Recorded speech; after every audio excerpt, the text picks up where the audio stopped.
मेरे प्यारे देशवासियों, मैं आप सभी को स्वतंत्रता दिवस की हार्दिक शुभकामनाएं देती हूँ।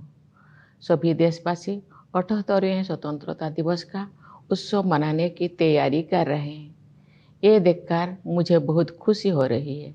स्वाधीनता दिवस के अवसर पर लहराते हुए तिरंगे को देखना, चाहे वो लाल किले पर हो, राज्यों की राजधानियों में हो या हमारे आसपास हो, हमारे हृदय को उत्साह से भर देता है। ये उत्सव 140 करोड़ से अधिक देशवासियों के साथ अपने इस महान देश का हिस्सा होने की हमारी खुशी को अभिव्यक्त करता है।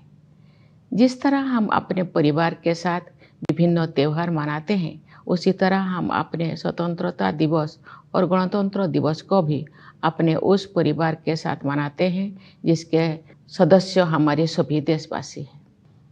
15 अगस्त के दिन देश विदेश में सभी भारतीय ध्वजारोहण समारोह में भाग लेते हैं, देशभक्ति के गीत गाते हैं और मिठाइयाँ बांटते हैं। बच्चे सांस्कृतिक कार्यक्रम में भाग लेते हैं। जब हम बच्चों को अपने महान राष्ट्र तथा भारतीय होने के गौरव के बारे में बातें करते हुए सुनते हैं, तो उनके उद्गारों में हमें महान स्वतंत्रता सेनानियों की भावनाओं की प्रतिध्वनि सुनाई देती है। हमें ये अनुभव होता है कि हम उस परंपरा का हिस्सा है जो स्वाधीनता सेनानियों के सपनों और उन भावी पीढ़ियों की आकांक्षाओं को एक कड़ी में पिरोते हैं, जो आने वाली वर्षों में हमारे राष्ट्र को अपना संपूर्ण गौरव पुनः प्राप्त करते हुए देखेंगे। इतिहास की इस श्रृंखला की एक कड़ी होने का बोध हमारे अंदर विनम्रता का संचार करता है। ये बोध हमें उन दिनों की याद दिलाता है जब हमारा देश विदेशी शासन के अधीन था। राष्ट्रभक्ति और वीरता से ओतप्रोत देश प्रेमियों ने अनेक जोखिम उठाए और सर्वोच्च बलिदान दिए। हम उनकी पावन स्मृति को नमन करते हैं। उनके अथक प्रयासों के बल पर भारत की आत्मा सदियों की नींद से जाग उठी। अंतर्धारा के रूप में सदैव विद्यमान रही हमारी विभिन्न परंपराओं और मूल्यों को पीढ़ी दर पीढ़ी हमारे महान स्वाधीनता सेनानियों ने नई अभिव्यक्ति प्रदान की। मार्गदर्शक नक्षत्र की तरह राष्ट्रपिता महात्मा गांधी ने स्वाधीनता संग्राम की विभिन्न परंपराओं और उनकी विविध अभिव्यक्तियों को एकजुट किया। साथ ही सरदार पटेल, नेताजी सुभाष चंद्र बोस और बाबा साहेब आम्बेडकर तथा भगत सिंह और चंद्रशेखर आजाद जैसे अनेक महान जननायक भी सक्रिय थे। ये एक राष्ट्रव्यापी आंदोलन था जिसमें सभी समुदायों ने भाग लिया। आदिवासियों में तिलका मांझी, बिरसा मुंडा, लक्ष्मण नायक और फूलो जानो जैसे कई अन्य लोग थे जिनके बलिदान की अब सराहना हो रही है। हमने भगवान बिरसा मुंडा की जयंती को जनजातीय गौरव दिवस के रूप में मनाना शुरू किया है। अगले वर्ष उनकी 150वीं जयंती का उत्सव राष्ट्रीय पुनर्जागरण में उनके योगदान को और अधिक गहराई से सम्मान देने का अवसर होगा। मेरे प्यारे देशवासियों, आज 14 अगस्त को हमारे देश विभाजन विभीषिका स्मृति दिवस मना रहा है। ये विभाजन की भयावहता को याद करने का दिन है। जब हमारे महान राष्ट्रों का विभाजन हुआ तो लाखों लोगों को मजबूरन पलायन करना पड़ा। लाखों लोगों को अपनी जान गंवानी पड़ी। स्वतंत्रता दिवस मनाने से एक दिन पहले हम उस अभूतपूर्व मानवीय त्रासदी को याद करते हैं और उन परिवारों के साथ एकजुट होकर खड़े होते हैं जो छिन्न भिन्न कर दिए गए थे। हम अपने संविधान की 75वीं वर्षगांठ मना रहे हैं। हमारी नवस्वाधीन राष्ट्र की यात्रा में गंभीर बाधाएं आई है।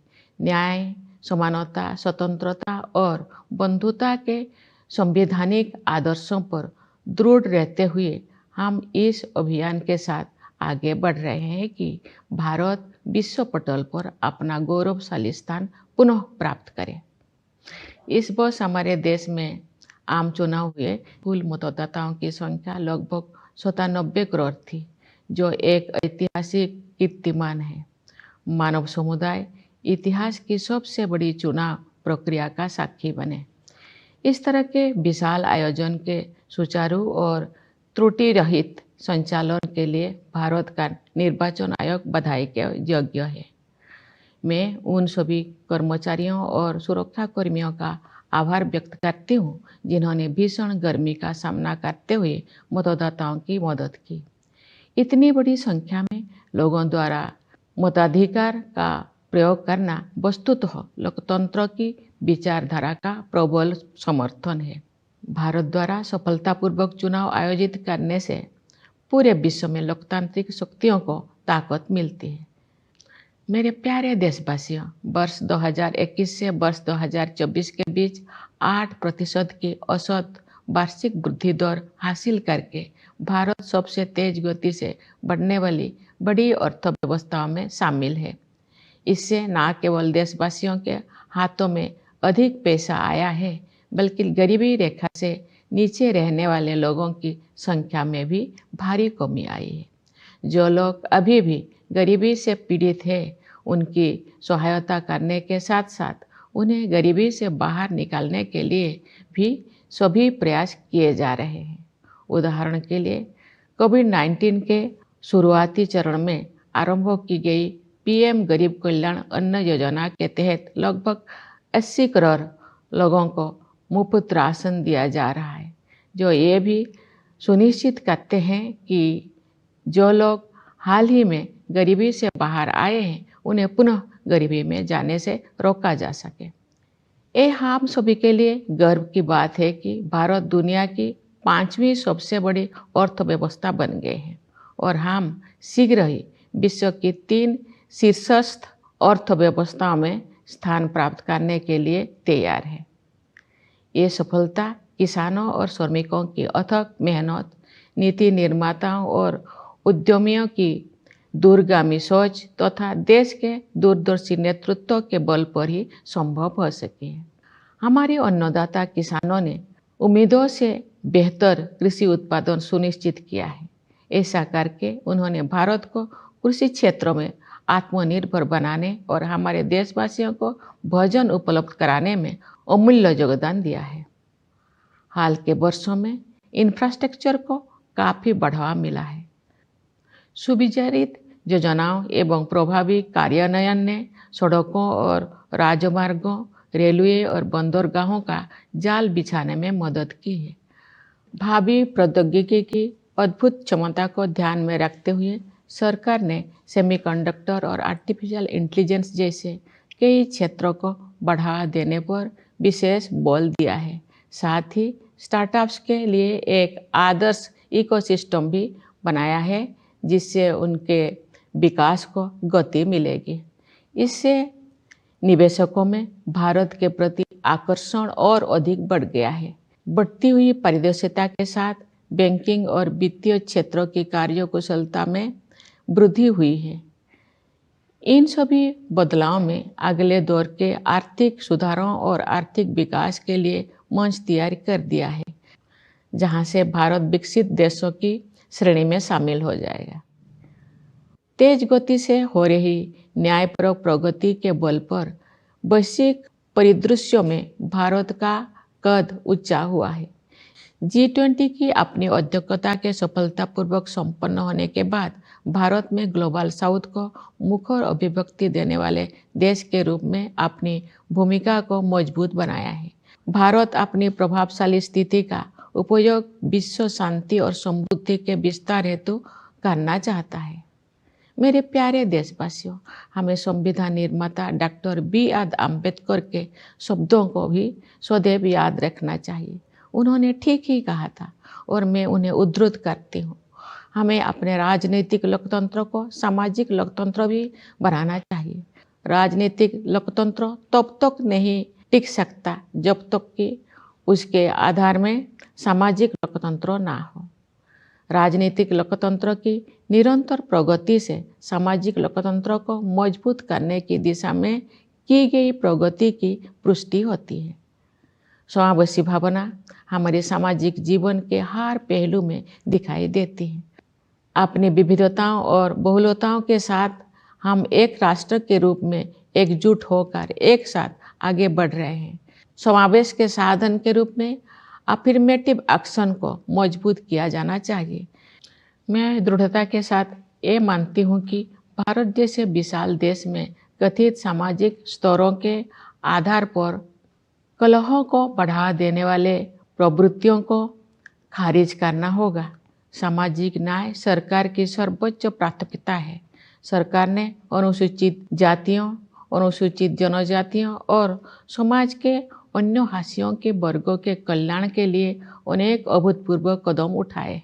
उदाहरण के लिए प्रधानमंत्री सामाजिक उत्थान एवं रोजगार आधारित जनकल्याण यानी पीएम स्वरोज का उद्देश्य हाशिए पर के लोगों को सीधे वित्तीय सहायता प्रदान करना है। प्रधानमंत्री जनजातीय आदिवासी न्याय महाअभियान यानी पीएम जनमन ने एक जन अभियान का रूप ले लिया है। इसके तहत विशेष रूप से कमजोर जनजातीय समूह यानी पीवीटीजी की सामाजिक आर्थिक स्थितियों में सुधार के लिए निर्णायक कदम उठाया जा रहा है। National Action for Mechanised Sanitation Ecosystem यानी नमस्ते योजना के तहत यही सुनिश्चित किया जाएगा कि किसी भी सफाई कर्मचारी को सीवर और सेप्टिक टैंक की सफाई के जख्म भरे काम को हाथों से नहीं करना पड़ेगा। न्याय शब्दों के सबसे व्यापक अर्थ में अनेक सामाजिक आयाम सम्मानित हैं। उनमें से 2 आयामों पर मैं विशेष रूप से जोर देना चाहूँगी। वे आयाम हैं स्त्री पुरुष के बीच न्यायपूर्ण समानता तथा क्लाइमेट जस्टिस। हमारे समाज में महिलाओं को केवल समानता का ही नहीं बल्कि समानता से भी ऊपर का दर्जा दिया जाता है। हालांकि उन्हें परंपरागत पूर्वाग्रह का कष्ट भी झेलना पड़ा है, लेकिन मुझे ये जानकर खुशी होती है कि सरकार ने महिला कल्याण और महिला सशक्तिकरण को समान महत्व दिया है। पिछले दशक में इस उद्देश्य के लिए बजट प्रावधान में 3 गुना से अधिक की वृद्धि हुई है। श्रमबल में उनकी भागीदारी बढ़ी है। इस संदर्भ में जन्म के समय बेटियों के अनुपात में हुई उल्लेखनीय सुधार को सबसे उत्साहजनक विकास कहा जा सकता है। महिलाओं को केंद्र में रखते हुए सरकार द्वारा अनेक विशेष योजनाएं भी लागू की गई है। नारी शक्ति बंधन अधिनियम का उद्देश्य महिलाओं का वास्तविक सशक्तिकरण सुनिश्चित करना है। जलवायु परिवर्तन एक यथार्थ का रूप ले चुका है। विकासशील देशों के लिए अपने आर्थिक प्रतिमानों को बदलना और भी अधिक चुनौतीपूर्ण है। फिर भी हमने उस दिशा में आशा से अधिक प्रगति की है। ग्लोबल वार्मिंग के सबसे गंभीर कुप्रभावों से पृथ्वी को बचाने के लिए मानव समुदाय द्वारा किए जा रहे संघर्षों में अग्रणी भूमिका निभाने पर भारत का गर्व है। मैं आप सभी से अनुरोध करती हूँ कि आप अपने जीवन शैली में छोटे छोटे किंतु प्रभावी बदलाव करें तथा जलवायु परिवर्तन की चुनौती का सामना करने में अपना महत्वपूर्ण योगदान दें। न्याय के संदर्भ में मैं ये भी उल्लेख करना चाहती हूँ कि इस वर्ष जुलाई में भारतीय न्याय संहिता को लागू करने में हमने औपनिवेशिक युग के एक और अवशेष को हटा दिया है। नई संहिता का उद्देश्य केवल दंड देने की बजाय अपराध पीड़ितों के लिए न्याय सुनिश्चित करना है। मैं इस बदलाव को स्वाधीनता सेनानियों के प्रति श्रद्धांजलि के रूप में देखती हूँ। मेरे प्यारे देशवासियों, आज के युवा हमारी स्वतंत्रता की शताब्दी तक के अमृतकाल को यानी आज से लगभग 1/4 सदी के कालखंड को स्वरूप प्रदान करेंगे। उनकी ऊर्जा और उत्साह के बल पर ही हमारा देश नई ऊंचाई तक पहुंचेगा।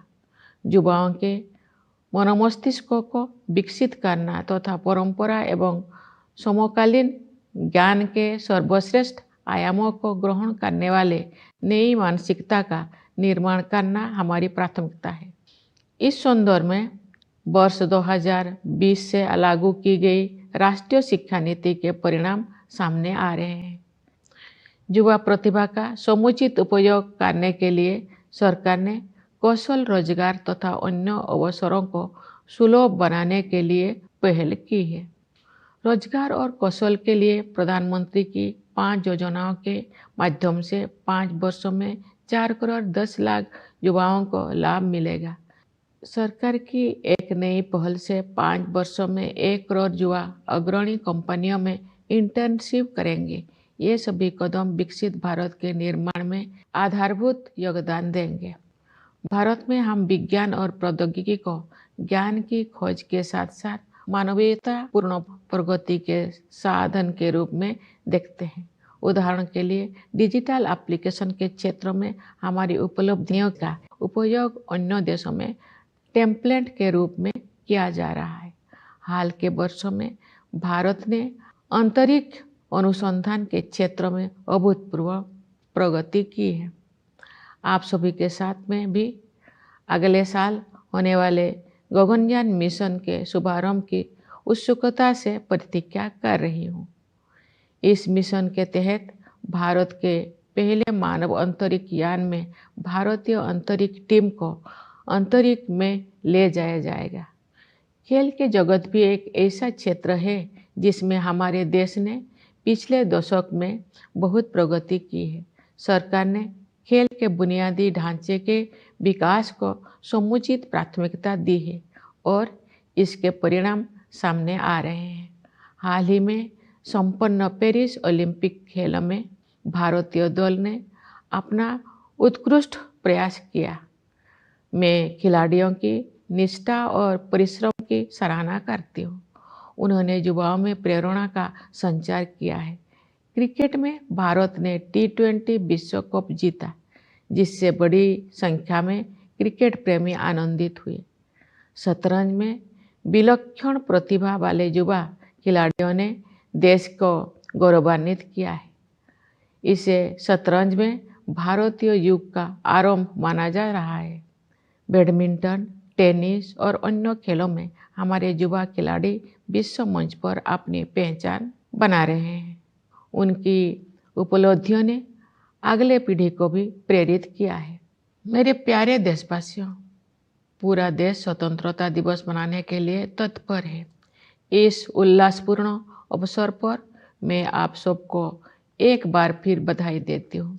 मैं सेनाओं के उन बहादुर जवानों को विशेष बधाई देती हूँ जो अपनी जान का जोखिम उठाते हुए भी हमारे स्वतंत्रता की रक्षा करते हैं। मैं पुलिस और सुरक्षा बलों के कर्मियों को बधाई देती हूँ जो पूरे देश में सतर्कता बनाए रखते हैं। मैं न्यायपालिका और सिविल सेवाओं के सदस्यों के साथ साथ विदेशों में नियुक्त हमारे दूतावासों के कर्मियों को भी अपनी शुभकामनाएं देती हूँ। हमारे प्रवासी समुदाय को भी मेरी शुभकामनाएं। आप सब हमारे परिवार का हिस्सा है। आपने अपनी उपलब्धियों से हमें गौरवान्वित किया है। आप सब विदेशों में भारत की संस्कृति और विरासत का गर्व के साथ प्रतिनिधित्व करते हैं। एक बार फिर मेरी ओर से सभी को स्वाधीनता दिवस की हार्दिक शुभकामनाएं। धन्यवाद। जय हिंद, जय Bharat. My dear fellow citizens, I extend to you all my heartiest Independence Day greetings. I am delighted to see the nation prepared to celebrate the 78th Independence Day, witnessing the tricolor unfurled on this occasion, be it at the Red Fort, at state capital or in local neighborhoods, always thrills our hearts. It is an expression of the joy of being part of our great nation along with more than 1.4 billion fellow Indians. Just as we celebrate various festivals with our families, we celebrate our Independence Day and Republic Day with our family that comprises our fellow citizens. On 15th of August, in all parts of the country and also abroad, Indians participate in the flag hosting ceremonies, sing patriotic songs and distribute sweets. Young children participate in cultural events. When we hear them talking about our great nation and about the privilege of being a citizen of it, we find in their words echoes of what our great freedom fighters used to say. Then we realize that we are part of a chain that binds the dreams of those who participated in the freedom struggle and the aspirations of those who will witness the nation regaining its full glory in the years to come. Realizing that we are links of this chain of history is humbling. It makes us recall the days when the nation was under a foreign rule. Patriotic and brave souls took immense risks and made supreme sacrifices. We salute their memory. Thanks to their unceasing labor, the soul of India awoke from centuries of torpor. Different traditions and values that had continued to live on beneath the surface found new expressions in several generations of great leaders. Unifying the diversity of traditions and their expressions was Mahatma Gandhi, father of the nation and our lodestar. Alongside, there were great leaders like Sardar Patel, Netaji Subhash Chandra Bose, and Baba Saheb Ambedkar, as well as Bhagat Singh, Chandrasekhar Azad, and many others. It was a nationwide movement in which all communities participated. Among tribals, there were Tilka Maji, Birsa Munda, Lakshman Naik, and Phulo Jano, among many more whose sacrifices are now being appreciated. We have started celebrating the birth anniversary of Bhagwan Birsa Munda as Janajatiya Gaurav Divas. Celebrations of his 150th birth anniversary next year will be an opportunity to further honor his contribution to the national reawakening. My dear fellow citizens, today on 14th August, the nation is observing Vibhajan Vibhishika Smriti Divas, a day to recall partition horrors. As the great nation was divided, millions had to suffer forced migration, lakhs of people lost their lives. A day before we celebrate Independence Day, we recall that unparalleled human tragedy and stand with the families that were torn asunder. We are celebrating the 75th year of the Constitution. The journey of the newly independent nation was not without obstacles. Remaining firm on the constitutional ideals of justice, equality, liberty, and fraternity, we are on the mission to enable India to reclaim its rightful position on the global stage. As general elections were held in our country this year, the number of eligible voters stood at nearly 97 crore. This was a historic record, making it the largest electoral exercise humankind has ever witnessed. The Election Commission of India should be congratulated for the smooth and flawless conduct of such a gigantic event. I thank all officials and security personnel who braved the heat and helped electors when such a large number of people exercised their franchise.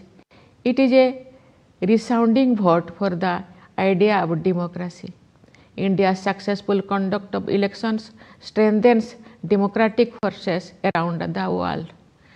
Dear fellow citizens, from 2021 to 2024, India has been among the fastest growing major economies with an average growth rate of 8% annually.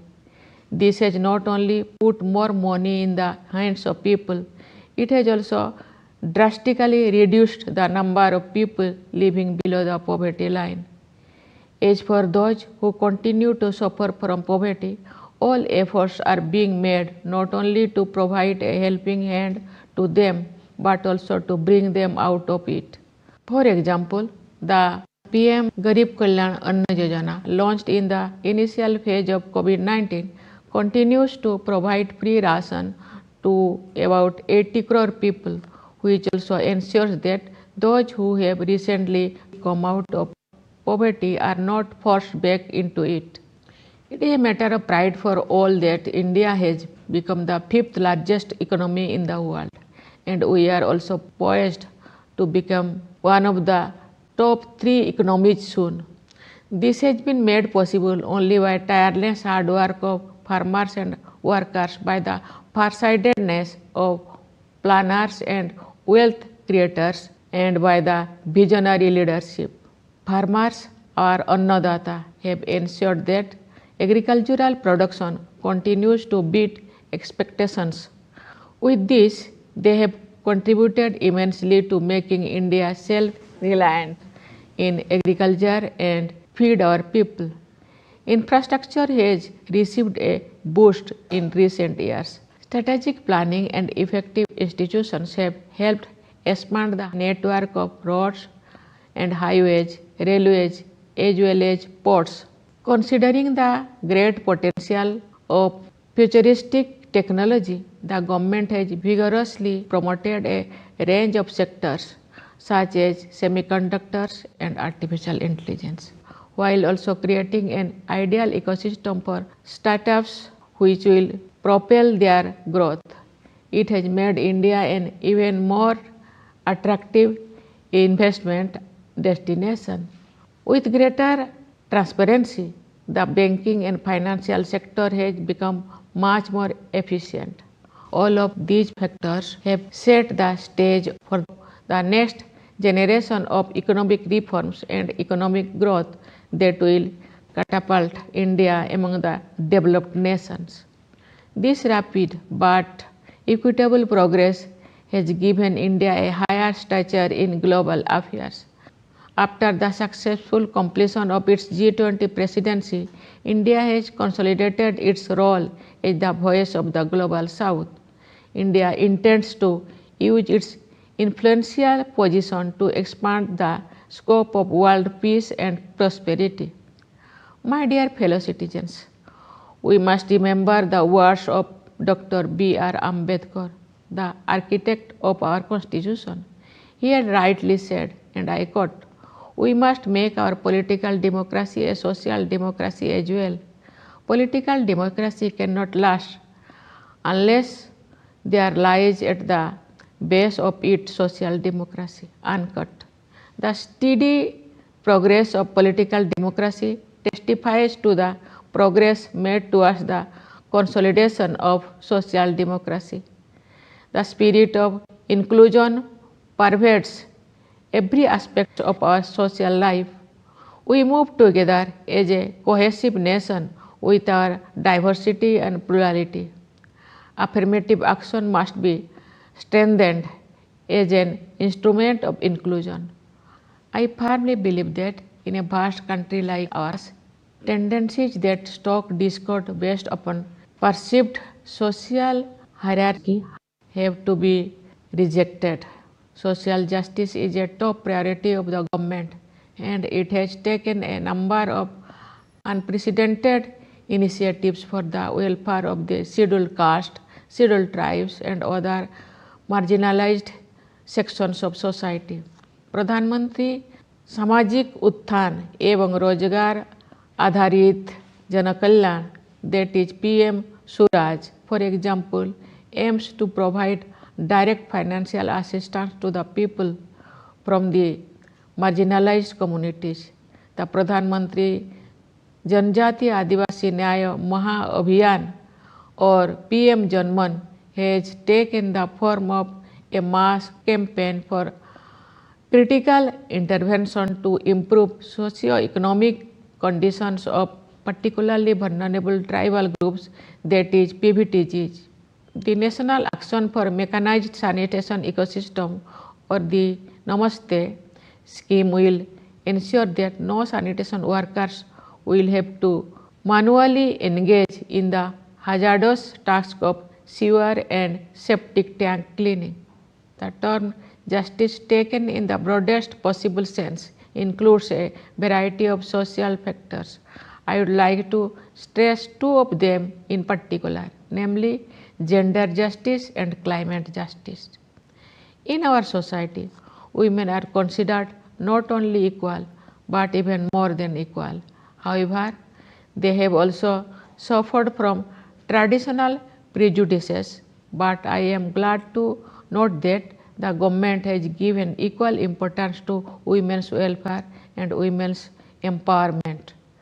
The budget allocation for this purpose has more than tripled in the last decade. Their participation in the labor force has increased. The most heartening development on this front has been the significant improvement in the sex ratio at birth.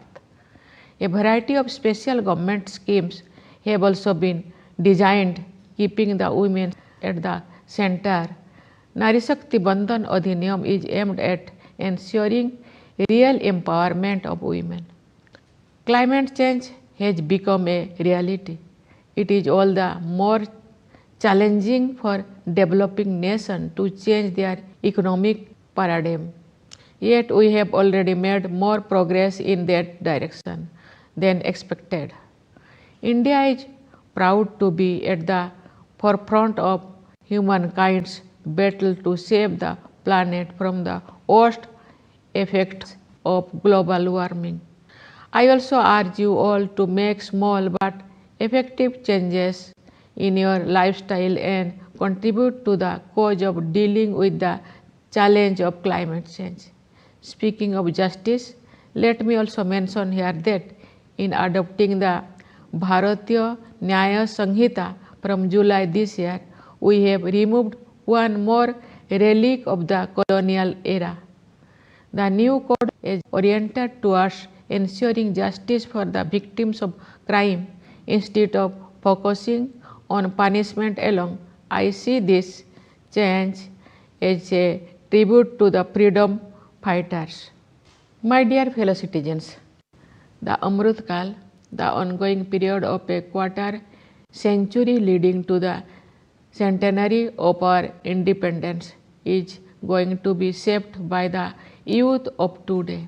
It is their energy and enthusiasm that will help the nation scale new heights.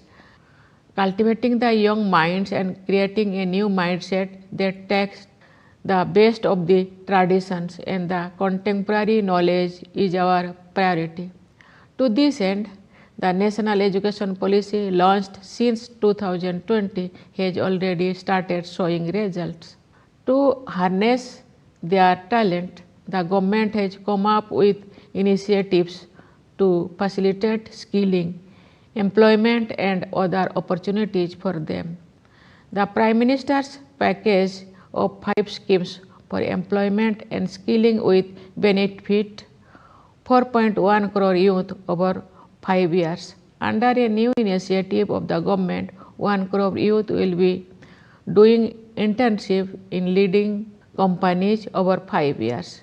All this will be a foundational contribution towards building Viksit Bharat. In India, we view science and technology as part of the quest for knowledge as well as instrument for humanitarian progress. Our achievements in the field of digital applications, for example, are being used as templates in other countries. In recent years, India has made unprecedented advances in space exploration. Along with you all, I also eagerly look forward to the launch of the Gaganyaan mission next year, which will take a team of Indian astronauts into space aboard India's first human space flight. The world of sports is another arena in which the country has made great progress in the last decade. The government has rightly prioritized the development of sports infrastructure, and it is showing results. The Indian contingent put up its best efforts in the recently concluded Paris Olympic Games. I appreciate the dedication and hard work of the players. They have inspired the youth. In cricket, India won the T20 World Cup to the great joy of a large number of fans. In chess, our prodigies have made the country proud. This is said to be the beginning of an Indian era in chess. In badminton, tennis, and other sports, our young stars are making a mark on the world stage. Their achievements have inspired the next generation too.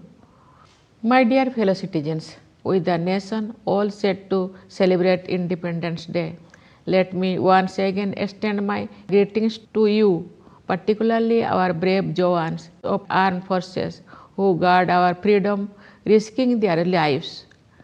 I convey my greetings to the police and security personnel who keep vigil all across the country.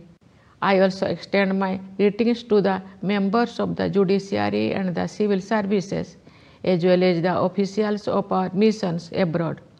My greetings also to our diaspora. You are part of our family, making us proud with your achievements. You are great representatives of India's culture and heritage. Once again, I wish everyone a very happy Independence Day. Thank you. Jai Hind, Jai Bharat.